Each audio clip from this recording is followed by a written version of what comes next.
Зоран Заев да не се дрзнува да потпише предавството и ќе одговара за велепредавство. Лидерот на ВМРО ДПМН Христијан Мицкоски предупредува од погубно сценарио кој викендов се спроведува во Софија. Јавно го предупреди македонскиот народ за она што го готви власта и побара општа мобилизација за одбрана на македонските национални интереси. На памет да не ви паѓа да го начнете македонскиот идентитет, ви ветувам, заедно со овој народ овде, тоа диво месо ќе биде хируршки и прецизно отстрането, а потоа не само за криминалот и за велепредавство ќе одговарате. Јас ви векувам кога тогаш.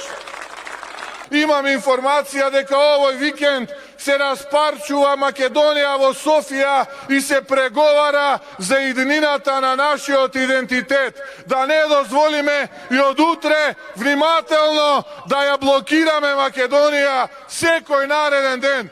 Мицкоски го повика Заев да си поднесе оставка, а како единствено решение за спас на она што може да се спаси во моментов е формирање на влада за национален спас.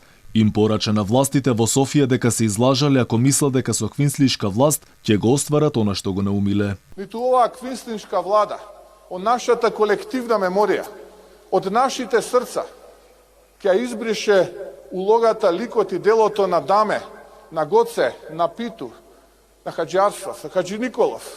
Не е доволно само извинување, туку и оставка. Влада на национален спас, експертска влада за пребродување на економската, здравствената и политичка криза. Лидерот на ВМРО ДПМН испрати и порака до меѓународната заедница дека она што се случува е недозволиво.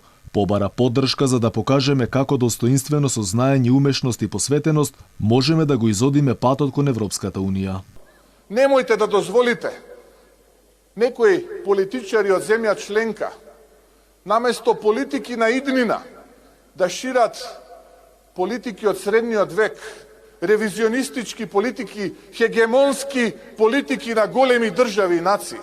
И денес навестувам дека Зоран Заев подготвува национален пораз.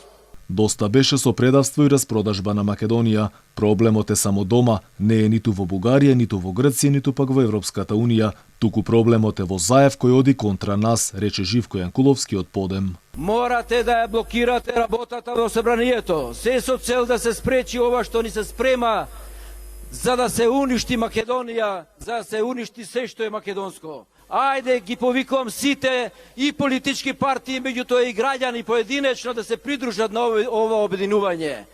Денеска улиците на главниот град беа преполни со возила, кои од спортскиот центар Борис Трајковски во Карпош и од Јане Сандански во аеродром дефилира и бара оставка од премиерот. ВМРО ДПМН најави дека наредната недела ќе го постави прашањето за одговорност на владата во парламентот, инаку граѓанските протести ќе продолжат и во наредните денови.